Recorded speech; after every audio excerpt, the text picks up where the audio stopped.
ভাঙন রোধে আমরা কাজ করব। এখনই সেই প্রভাব ভেঙে দেওয়া না যায় তাহলে কিসের পরিবর্তন আর কিসের সংস্কার? আমি তো কয়দিন আগে আপনাদের ওখানে থাকতাম, ওই সাইড থেকে এই কথাগুলোই বলে এসেছি যেগুলো আপনারা বলেছেন। মুসাপুর রেগুলেটর এটা বললেই হয়ে যাবে না, আপনারা নিজেরাও বোঝেন, তাই না? ওনাদেরকে একটা পানির স্রোতটার বিশ্লেষণ করতে হবে, একটা নকশা করতে হবে, সেই প্রকল্প হবে, কাজ শুরু হবে। খুবই যদি তাড়াতাড়িও আমরা কাজটা করি, আমরা একটা উদ্বোধন ফলক দিয়ে দিতে পারি, তাতে তো কোনো লাভ হবে না। আপনাদের তো দরকার হচ্ছে রেগুলেটরটা, এবং এটা ওই জায়গাতেও নাকি আবার করা যাবে না, এটা এক জায়গায় করা যায় না। ফলে খুব দ্রুততার সাথেও যদি আমরা কাজ করি তাহলেও আপনারা 2 থেকে 3 বছরের আগে রেগুলেটরটা পাচ্ছেন না, কিন্তু পাবেন। এটা সরকারের সর্বোচ্চ পর্যায়ে সিদ্ধান্ত হয়েছে। কিন্তু এখন সবচেয়ে জরুরি বিষয় হলো যে ওই রেগুলেটর না হওয়া পর্যন্ত আমরা কি করব। এই ভাঙন আমরা কেমন করে ঠেকাবো? শুধু পুনর্বাসনের তো বিষয় না, মানুষকে এখান থেকে একটা ঘর নিয়ে সরিয়ে অন্য জায়গায় একটা ঘর দিলে তো হবে না, তাকে তো কিছু না কিছু করে খেতে হবে। কাজে এই ধানি জমিগুলো আমাদেরকে যে করেই হোক বাঁচাতে হবে। ওই বাঁচানোটা আমরা কেমন করে বাঁচাবো, তার অর্থ হচ্ছে যে মুসাপুর রেগুলেটর না হওয়া পর্যন্ত অন্তর্বর্তীকালীন কতগুলো কাজ আমাদেরকে করতেই হবে।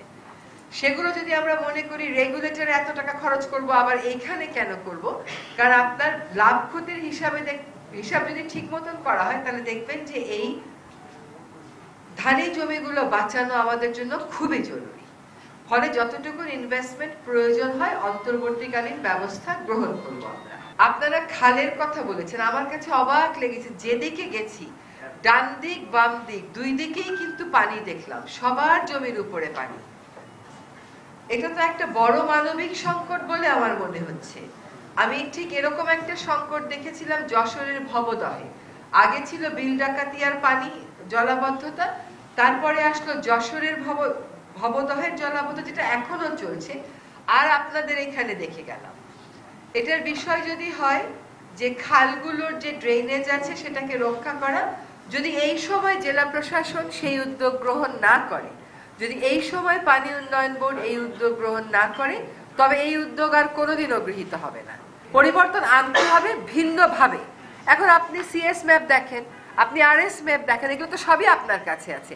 আপনি আজকেই আপনার কোনো একজন কর্মকর্তাকে বলে দেন যে নোয়াখালীর যে কয়টা খালের কথা বলা হয় তার তালিকা আপনাকে দিতে, তারপরে সেখানে কারা কারা দখলদার, এটা 1-2 মাসের মধ্যে সে এটা প্রস্তুত করে ফেলুক, তারপরে দখল ভাঙার কাজে আপনাদের নামতেই হবে। এখানে পুনর্বাসনের দাবি এসছে, পুনর্বাসনটা একটা সরকারে থাকলে সবকিছুর দায় দায়িত্বই নিতে হয়, কিন্তু এটা ঠিক আমার মন্ত্রণালয়ের যেহেতু না, আমি আপনাদের আবেদনগুলো যে সংশ্লিষ্ট উপদেষ্টা আছেন তাকে জানাবো। কিন্তু এই পানি নামার জন্য দ্রুত আর কোনো ব্যবস্থা আছে কিনা এটা পানি উন্নয়ন বোর্ডও একটু চিন্তা করুন, বিডব্লিউডিবি তো মানে আপনারা একটু চিন্তা করেন যে how to release people from this pressure. বালুমহল আইনটা যদি পড়েন, আইনটাতে স্পষ্ট করে বলা হয়েছে যে কখন জেলা প্রশাসক মহোদয় বালুমহল ঘোষণার জন্য মন্ত্রণালয়ে পাঠাবে।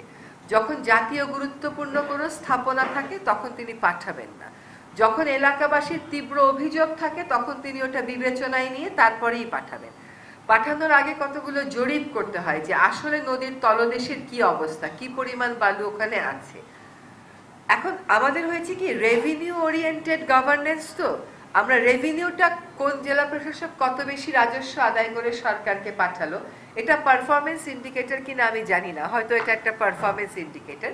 কিন্তু এইখানে একটা স্পষ্ট দাবি এসছে যে বালুমহলের কারণে প্রচুর স্থাপনার ক্ষতি হচ্ছে।